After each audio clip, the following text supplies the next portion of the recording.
The people that were the early adopters got lots of exposure for a low cost, and that made them very successful. Hey, my name is Felix Tia, and I'm the host of Shopify Masters, the weekly podcast powered by Shopify, the easiest way to sell online, in person, and anywhere in between. Each week, we invite entrepreneurs like you to share what they've learned growing successful e-commerce businesses. In this episode, you'll learn how to increase the conversion rate on your website, what to do when you see a lot of competitors entering your market, and the pros and cons of the main paid advertising platforms. Before our show, I wanted to chat about Shopify Ping. It's a free live chat app for Android or iOS devices, and it even works on iPads. Did you know that shoppers who use live chats are almost 3 times more likely to complete their purchase? With Shopify Ping, you can share products, exclusive discount codes, and help customers make purchases instantly. For more information, visit shopify.com/chat. Today I'm joined by Dean Legg from PureChimp. PureChimp sells feel-good Japanese matcha green tea at affordable prices and 100% natural skincare. It was started in 2013 and based out of the UK and is on track to earn over £1 million in sales this year. Welcome, Dean. Hello, Felix. Hello, listeners. Great to have you. So you had originally had plans to use the startup capital for this business for a trip, but you started a business instead. So tell us about that decision and what went into it. Yeah, that's correct. So I had a company before setting up PureChimp. It was my first kind of real strong business adventure. I sold that and then I'd planned to go to Australia. I had a visa and everything. I paid for a visa, but I couldn't resist. I just couldn't resist setting up another business. So I had the visa to go, decided to set up PureChimp, and yeah, haven't looked back since, to be honest. So we're just done our 6th year.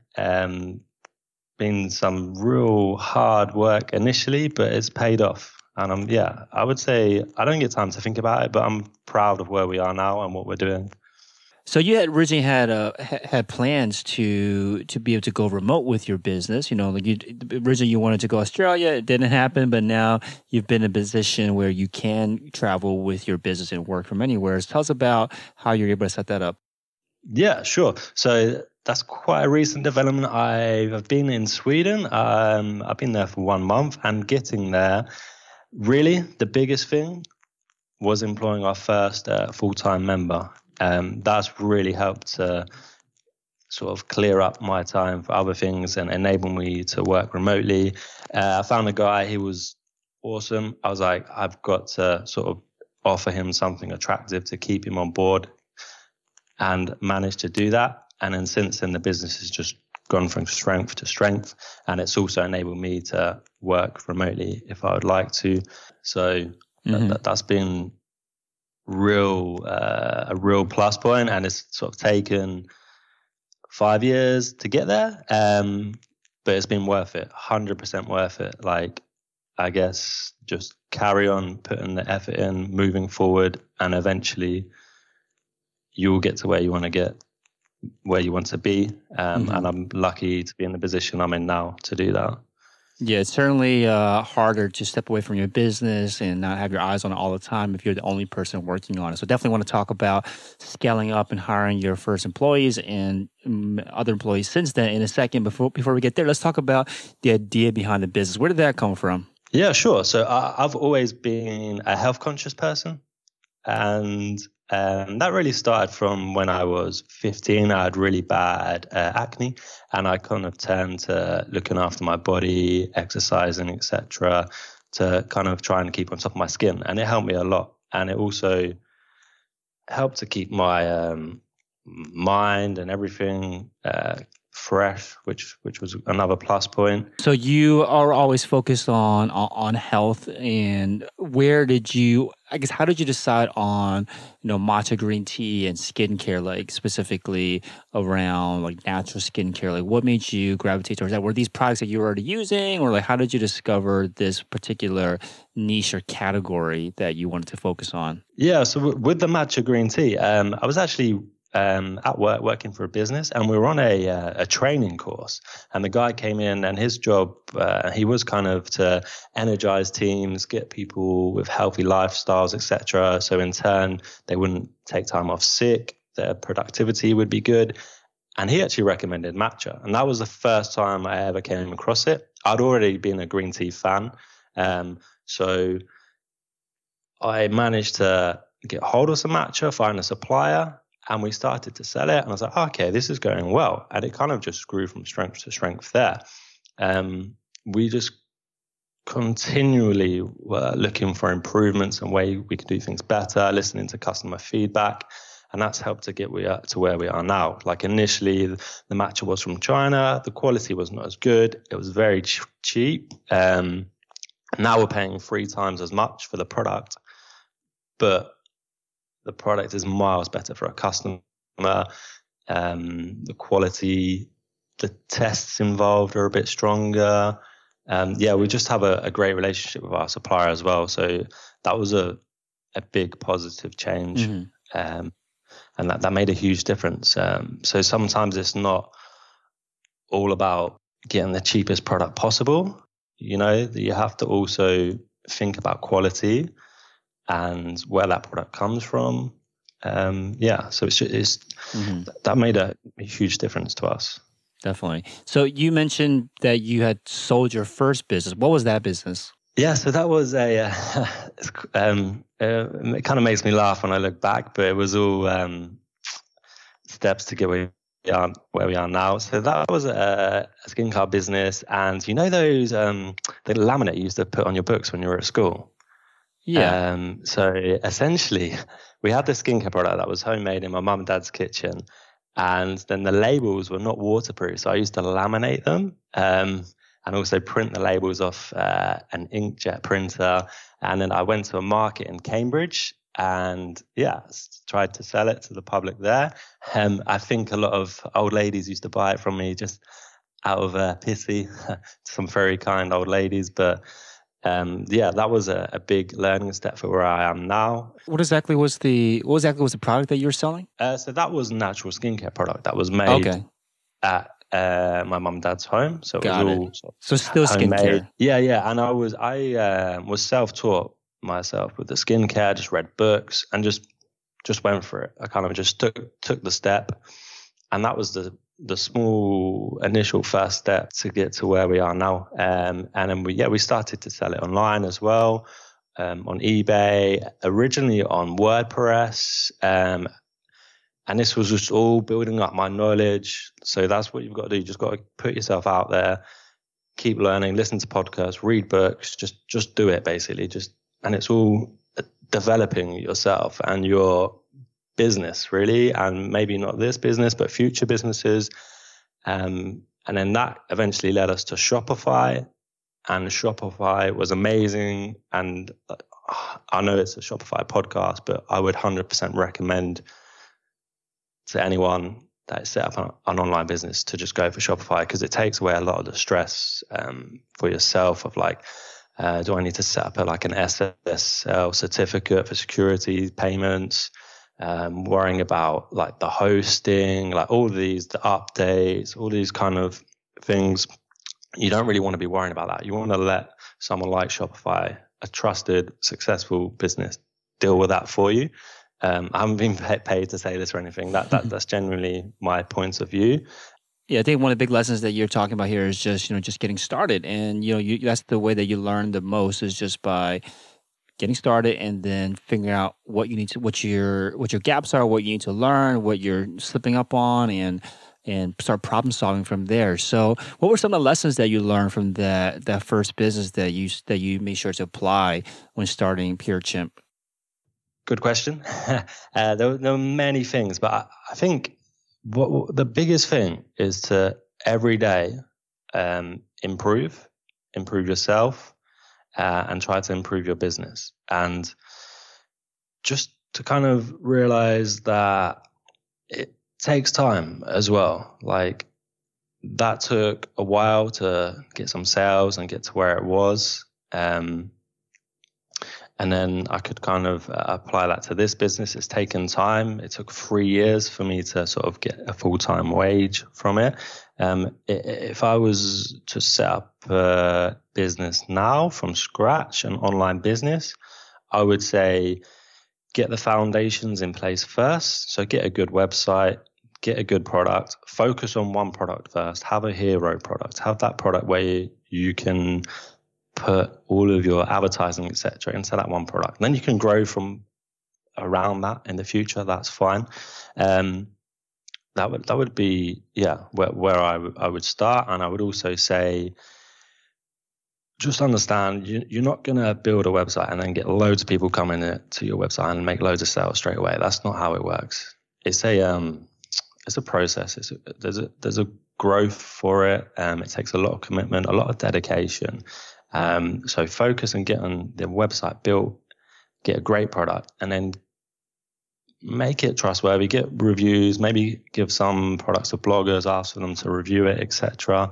Once you've got those foundations, then you can look to put some more money into your business and advertise. Go for social media ads. I would recommend Google shopping ads, something where you get real-time feedback. It's not like so we've wasted money on, maybe not wasted, but spent a lot of money on things like TV ads, magazine ads, where you're kind of just, it's a big gamble. And early on, in terms of with your cash, you don't want to be making those big gambles where you get no feedback. So, for example, a TV ad we paid, which was relatively good. I think it was £14,000, but that was an upfront cost.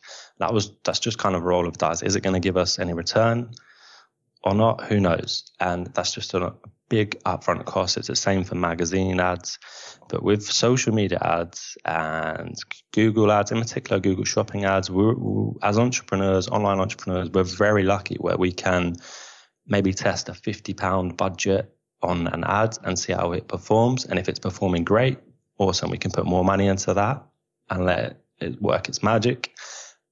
If it's not, we can just turn it off. We're just very lucky if you are setting up an online business or have an online business.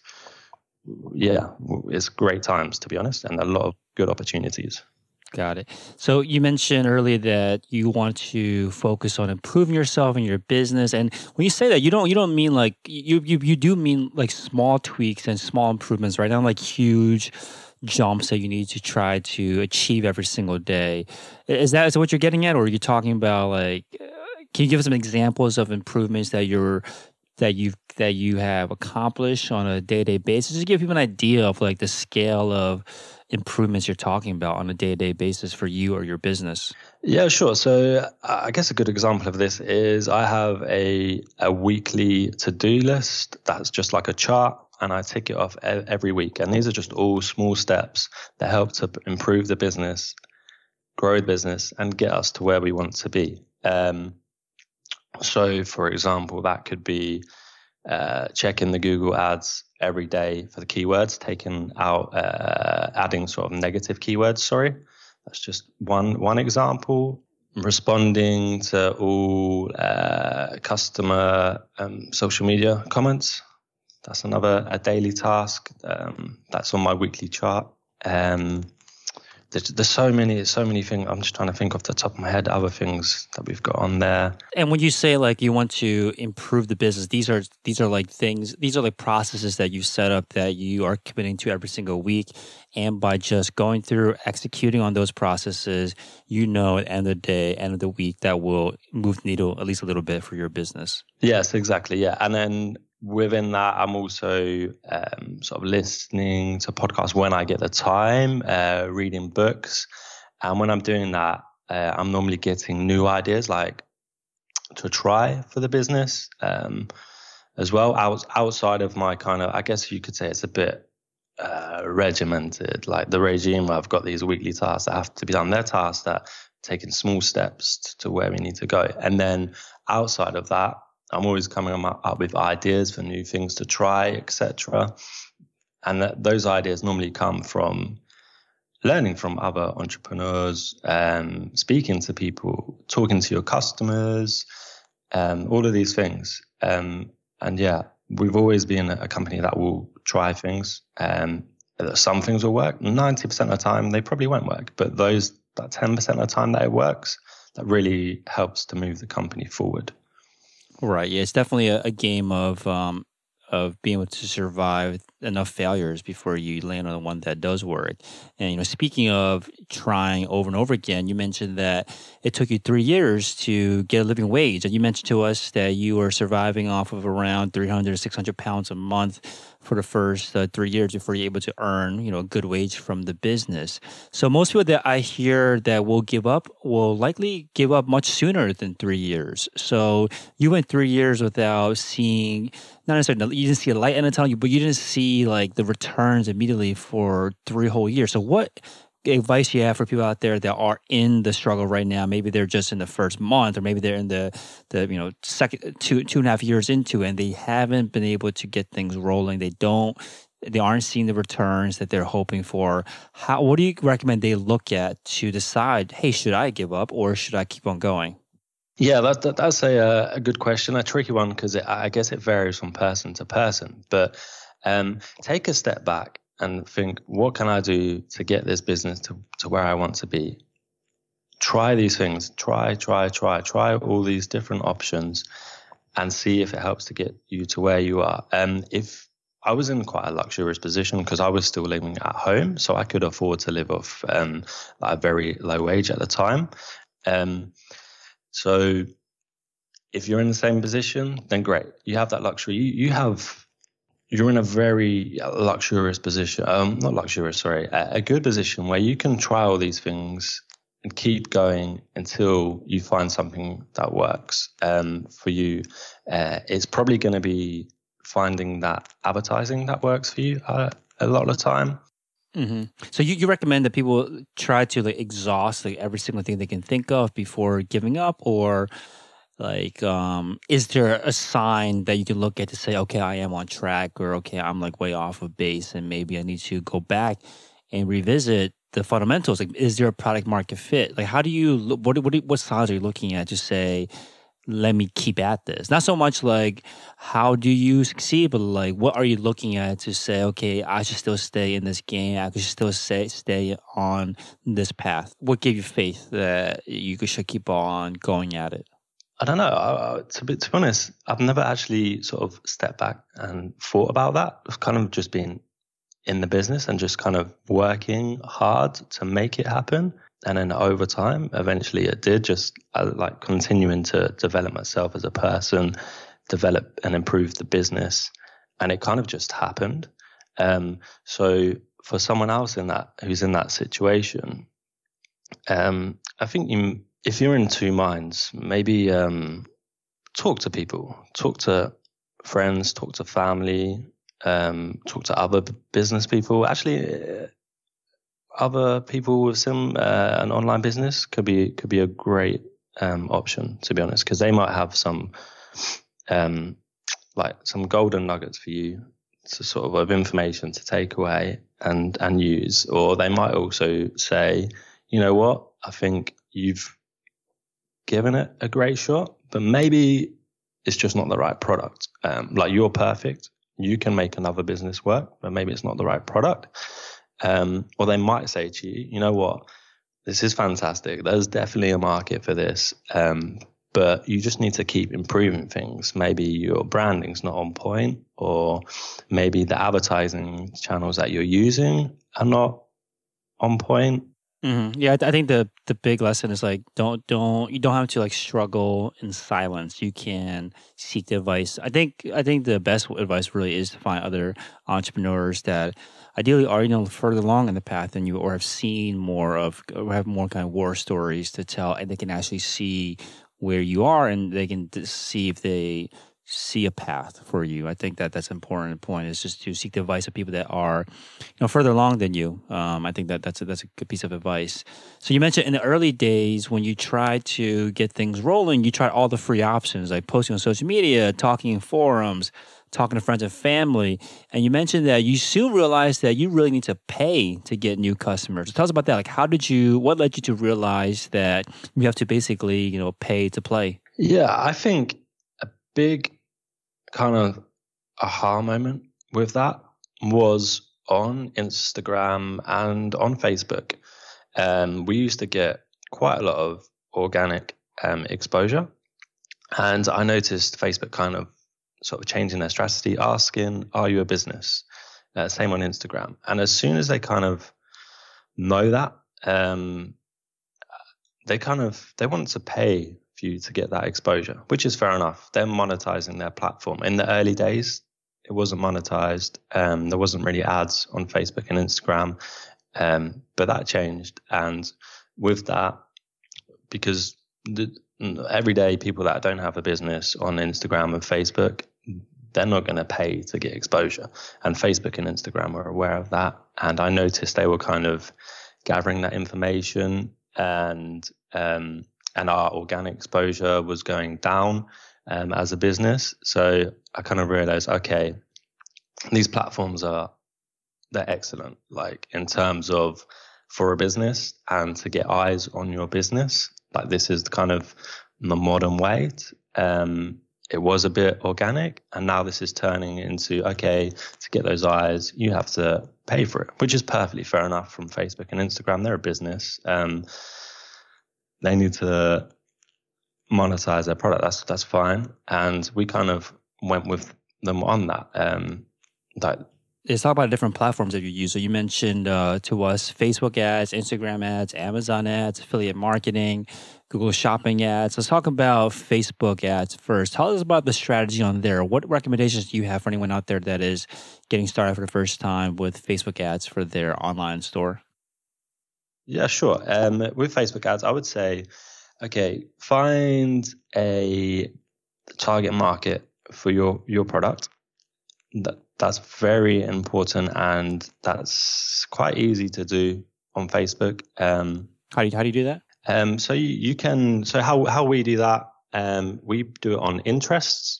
So interest relating to our product, and also we narrow it down by age and also sex and location. That's kind of what we do. And also over time, Facebook have this awesome thing where they can do like a lookalike audience. We also use that. That's from the Facebook pixel that you have on your website. And you need to have some traffic before you're able to take advantage of lookalike. Exactly. Mm-hmm.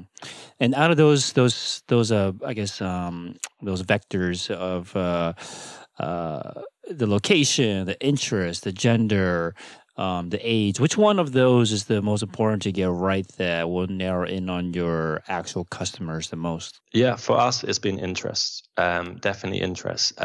But because we're a 6-year-old company and we have had the pixel on our website for a long time, and Facebook has the data, we now use the lookalike conversion audience a lot. It's a fantastic feature on Facebook. I recommend it. So we set that to 4%. You have the option to do that in the ads, and that's been very successful for us, because what we found when we narrowed down our audience by interest, it was perfect. It was working. But when we have ads that are really good and we want to put more money into them, we found that target market was too small. And that's where the Facebook lookalike pixel comes in. It's fantastic when you want to expand your reach with an ad and also add more budget to the ad and spend. So yeah, that's in terms of targeting what I would recommend. Okay. And then the ad itself is very important as well. So what we tend to do is use a video. So you only need sort of 1 to 2 videos, and then you can kind of edit those videos and test which one works, which one doesn't, and how I would edit that. I would use, we tend to just use an app called InShot. I think the annual subscription is maybe £20, so sort of $25. And it's awesome because you can add like a backing track to your video, and which you can test, see which backing track works the best. And also you can add text onto the videos as well, which is important because you got to think a lot of your customers, when they're on Facebook or Instagram, they're not always going to have the volume on. So having that text is very, very important. What's in the text itself? Is it like subtitles of what people are saying? Like, what are you including in the text on screen? So we're just including sort of almost like bullet points, key benefits really to the product. That's kind of what we tend to do. So, and the video tends to be short. So normally sort of 10 seconds is kind of around where we are, I believe, 10 to 20 seconds. And within that, we'll maybe have 5 key sort of messages for the customer, which are normally benefits of the product. What do you have in those 10 to 20 second videos? In terms of the content, like what is it? Like a lifestyle photo, or like a lifestyle video or product video? So we tend to have the product and how it's being used. That's kind of what we've done. Our product is our hero product, the matcha tea, is quite versatile, and it can be used in a number of recipes. So we're quite lucky because we can produce like content as recipes, and we have a few videos like that, and then we can take that and edit it into kind of a message. So for example, we have a quick fix matcha latte recipe video, which is just where we've mixed hot water and cold milk. So it's a very quick and easy way to make a matcha latte. That was originally a piece of content for our Instagram followers. And then we then turned that also into an ad. So we just cut the video down in time because like a nice short video seems to work well on Facebook and Instagram. And then we added some back-end music to that. And we also added some text on top. So, because it's kind of different. It is an ad at the end of the day, and we're trying to get key benefits of our product in the ad. And then when we were using it for our Instagram, just for our kind of any organic reach that we get, it's more about just giving our customers value by showing them a recipe or a way to use the product.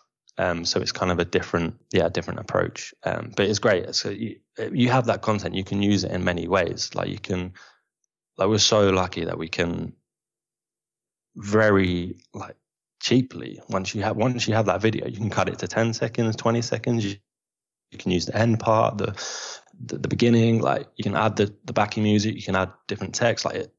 We're so lucky in terms of being able to try different things. And the video content is all basically the product in use. Now, when you are creating these videos, do you do it differently? Are you creating different content for Facebook or Instagram, or is it the strategy pretty much the same? Yeah, I'll be honest. We tend to use the same content because it has changed recently.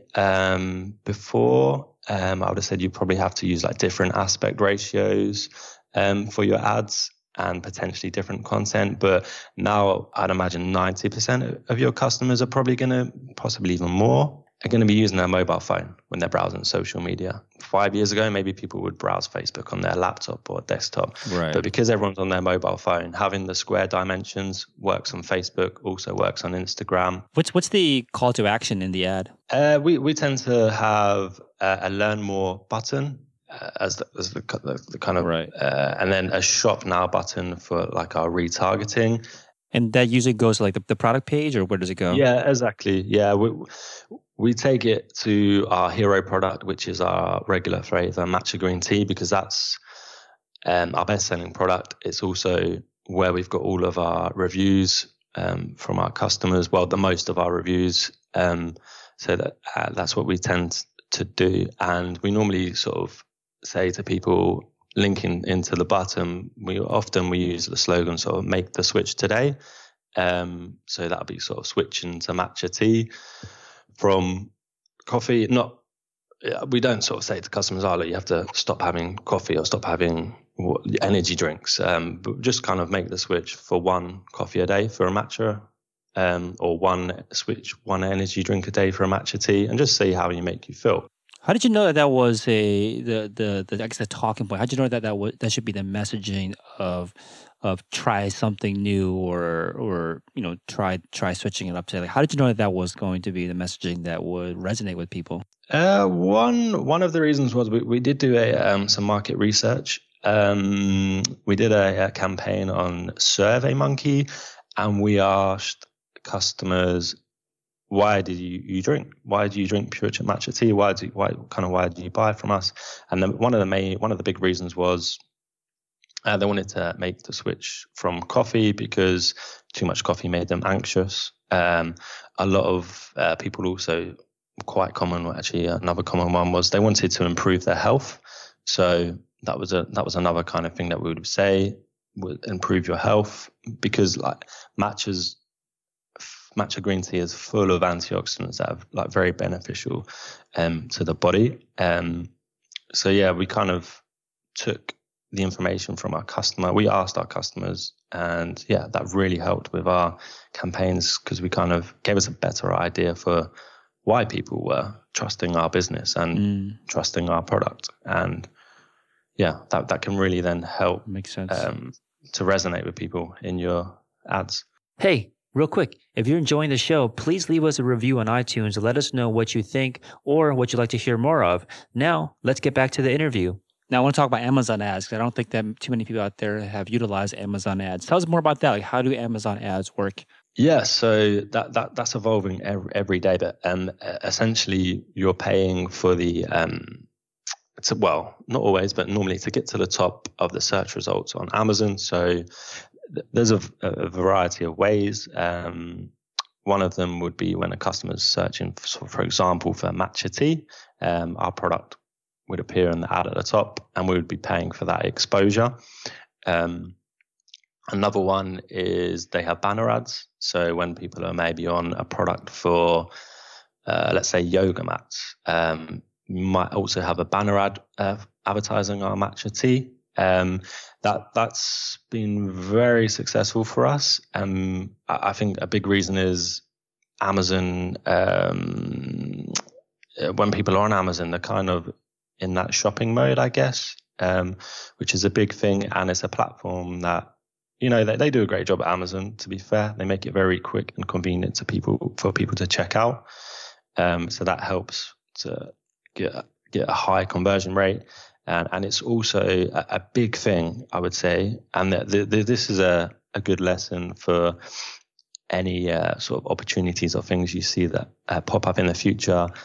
In particular in the UK, it might be different in the US. It's a new feature that Amazon have added quite recently. And with a lot of advertising, when it's new, if you're an early adopter, you're in there early and you get the opportunity to get the best return for the lowest price, because you're on there when not as many people are. And that's kind of how their systems work. So that is how a lot of people were successful in the early days of e-commerce with Google Ads. The people that were the early adopters got lots of exposure for a low cost, and that made them very successful. And that's kind of what has happened with Amazon ads. With the Amazon ads as well, for your ad to be displayed, you need to have the buy box. So, I mean, if it's your brand that you're selling on, your branded products that you're selling on Amazon, and you're the only seller, then fantastic. You're not going to have any problems. You're going to always have that buy box. So that's one thing actually to consider if you are putting your products onto Amazon. In that buy box, you're talking about when someone hits like buy it, when they want to buy, you are the vendor that will basically complete the transaction. And you're saying by registering your brand, by default, you should, I guess, own the buy box. Yeah, exactly. Well, no, that's an important thing and a good thing to mention. So you can have people reselling your product on Amazon, and they can win that buy box. And then that's going to cause you some headaches, to be honest, because the price, you don't really control the price now. That can go up, that can go down. They can win that buy box because they've got more feedback. But also, your ads will not be displaying your Amazon ads if you don't have that buy box. So I would 100% recommend, if your strategy is to be an online business only, I would think carefully about working with wholesalers, or just possibly have something in place where they cannot sell your products on Amazon, because that caused us a huge problem actually in the UK. So we sold to a wholesalers, and they were a lot of independent health shops buy from the wholesaler. So we thought, okay, great, we're opening up our product to loads of health shops, like offline, so it's not going to compete with us. But actually what happened was we provide them a great price, and it kind of backfired because we had a lot of Amazon resellers, Amazon sellers, sorry, buying our products on there, then selling it on Amazon, and then we were losing the buy box. We were losing a lot of control in terms of they didn't really kind of care, like in terms of like the shelf life of a product, for example. They would be happy to send a product that's only got a month on it, whereas the matcha really, it needs, a lot of customers are not, well, some customers are not using it within a month. So it caused us a lot of headaches. When you are thinking about going into paid advertising for your business, would you recommend people go with Amazon ads at first? Like which of the 3 platforms we talked about so far, Facebook, Instagram, Amazon ads, has like the best like return on ad spend, especially if you're like a new business? Great question. So I would honestly recommend trying all 3, to be honest with you. So the Facebook ads, the Instagram ads, and the Amazon ads, because for us, we've had a lot of success on both. But also, what is your strategy? Do you want to not own your customer, have more contact with your customer? If that is the case, go Facebook, go for Instagram, get people coming to your website and try to get customers that way. If you're happy to not be able to really have that future contact with your customer in terms of like email marketing, just know, and all the kind of details like how often are they buying, etc., then, and you want maybe the freedom to live anywhere in the world, then maybe you should be pushing Amazon. Very risky though, right? Of potentially having all of your customers live on another platform. Yeah, 100%. That is definitely true and a fair point, and that's kind of a reason why we do both. Right. At PureChimp, because yeah, you're right. It's very risky. We've had days where I've woken up in the morning and Amazon ads have been like, "Oh, sorry, your product's not on our website anymore." We're like, what? What have we done wrong? Like, and you're right that we don't. You give away a lot of control of Amazon. But at the same time, it is a fantastic platform and it does give you access to a lot of customers, and a lot of people love to shop online on there. But you just, as Felix mentioned, bear in mind you're giving away a lot of control there. So it's so important to also have your own website and your own customers and turnover through your website, just in case something does happen on Amazon like that. Like happened to us, where we woke up and we're like, oh crap, we're in trouble. Like, we're selling a lot on here, and this is like 75% of our revenue, and that's kind of just turned off. Like, and we haven't done anything wrong. We don't know why, but with your website, that's not going to happen. Yeah. So yeah. So I want to talk about another advertising avenue that you've taken, which is affiliate marketing. Tell us more about that. Like, how do you have an affiliate marketing program set up? Yeah, sure. So we use a platform called WebGains, and yeah, that's been successful for us. It will give you access to a lot of the. One of them is a lot of discount websites, a lot of the money back websites where customers can sort of buy products and they get like 2% back. And also a lot of bloggers and content creators will use the affiliate marketing platforms like WebGames. So, and once it's set up, there's not a lot that you need to do to maintain it, which is great. So essentially what happens is, let's say a blogger that sells, a health blogger, they want to talk about matcha tea, and then they want to monetize their blog post. What they do is they'll go add the link that's linked into WebGains, and they'll get a commission for any sales that they get for us, and it's all kind of like automated, which is great. So I definitely recommend it, because in terms of time, It doesn't take a lot of time. And you can reach out to people within the platform as well if you want to. But yeah, so for us, we use a platform called WebGains. It was very easy to set up. And then once it's set up, it runs itself really.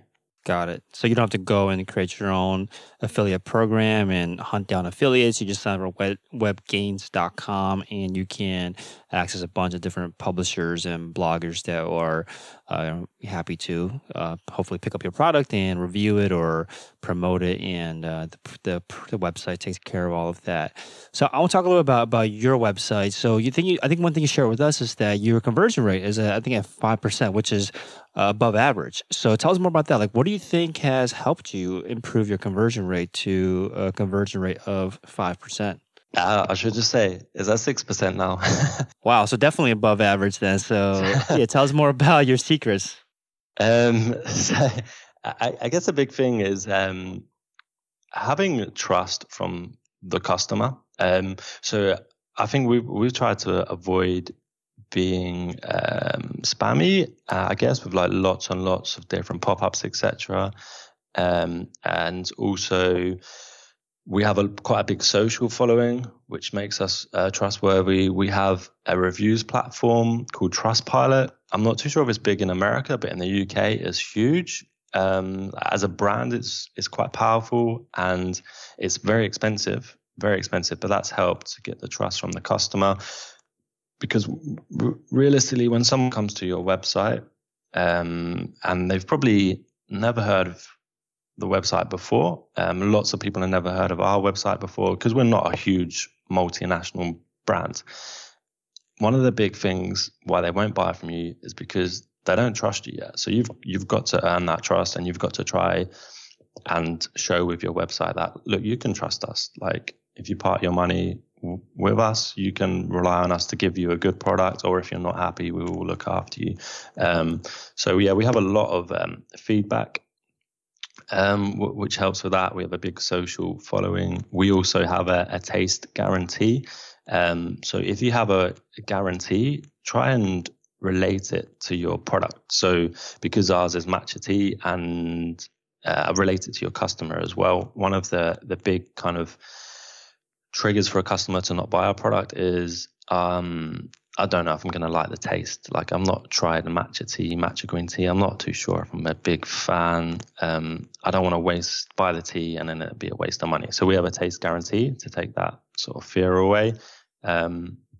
Yeah, and I would say also the branding is very important with that. We've tried to, and I would say we are a brand that's we try not to be all about the money as well, which I believe helps with the conversion rate and helps to make us appealing. For example, we donate 5% of our profits to charity.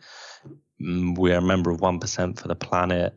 We now actually recently on our website, 100% of the products are packaged in recyclable packaging.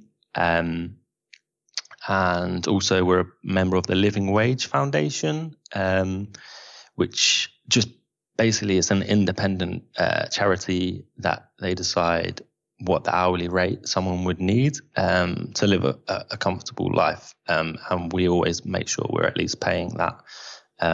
Yeah, so I think all of those things combined help to really improve our conversion rate. Got it. So you mentioned a couple services and tools you use. You mentioned Trustpilot. We talked about webgains.com. What other apps or services do you rely on to run the business? Yeah, so we, for fulfillment, we use something called Zen Stores. It works perfect for us. The price is awesome as well. So that just, in the back end, that helps us to fulfill our orders very quickly and efficiently. And then we also use, it was Conversio originally, but I think it's now it's been brought out by Campaign Monitor. So we use that for all of our email marketing, and that's linked into our Shopify website. We have the Trustpilot, as mentioned. We have Simply Cost. That's a great app, actually, just to give an overview of whether you are making a profit, because it takes into consideration all your costs. So it shows your profit margin, etc., just with a click of a button, which is quite a cool thing to have.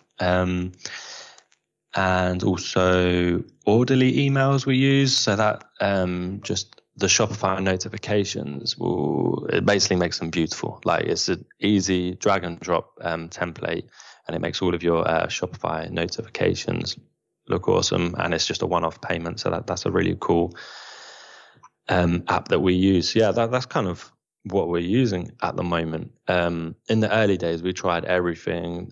We've had times where we've had sort of 10 apps going, but I would say, like, try not to overcomplicate it,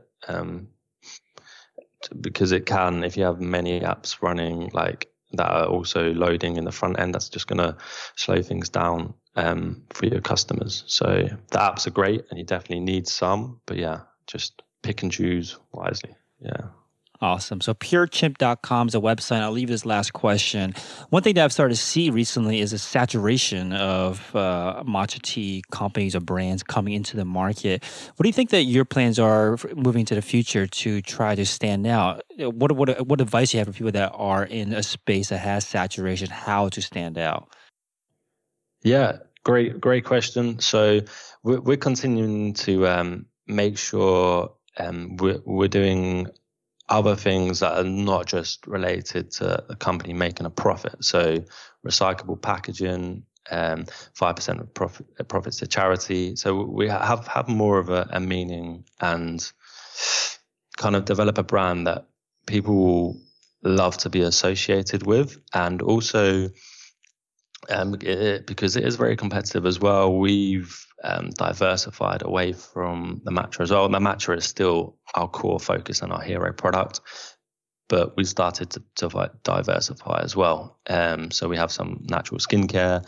We have a new sort of caffeine-free rooibos matcha, and we're always looking, for new products. So yeah, if you find the market is saturated, I guess one thing would be to look for products that relate and really link into your current brand. That's a good way to get other revenue coming in. Right. I think basically move away from the idea of just selling a product, build more of a story and a cause, in your case, behind the business, which turns it into a brand. It's an activity that builds your brand. So thank you so much for coming on, Dean, and sharing all your experience and your story. Yeah, thanks, Felix. Thanks for having me. It brings back memories, to be honest. It's interesting to hear your voice and speak to you one-to-one, because I always used to listen to the podcast a lot when I first set up the business. I still have a listen every now and then, unfortunately not as much now, but without a doubt, it helped massively. So I appreciate that. I appreciate you coming on and giving back then. Thank you so much. Yeah, thank you. Thanks, Felix. Thanks for tuning in to another episode of Shopify Masters, the e-commerce podcast for ambitious entrepreneurs powered by Shopify.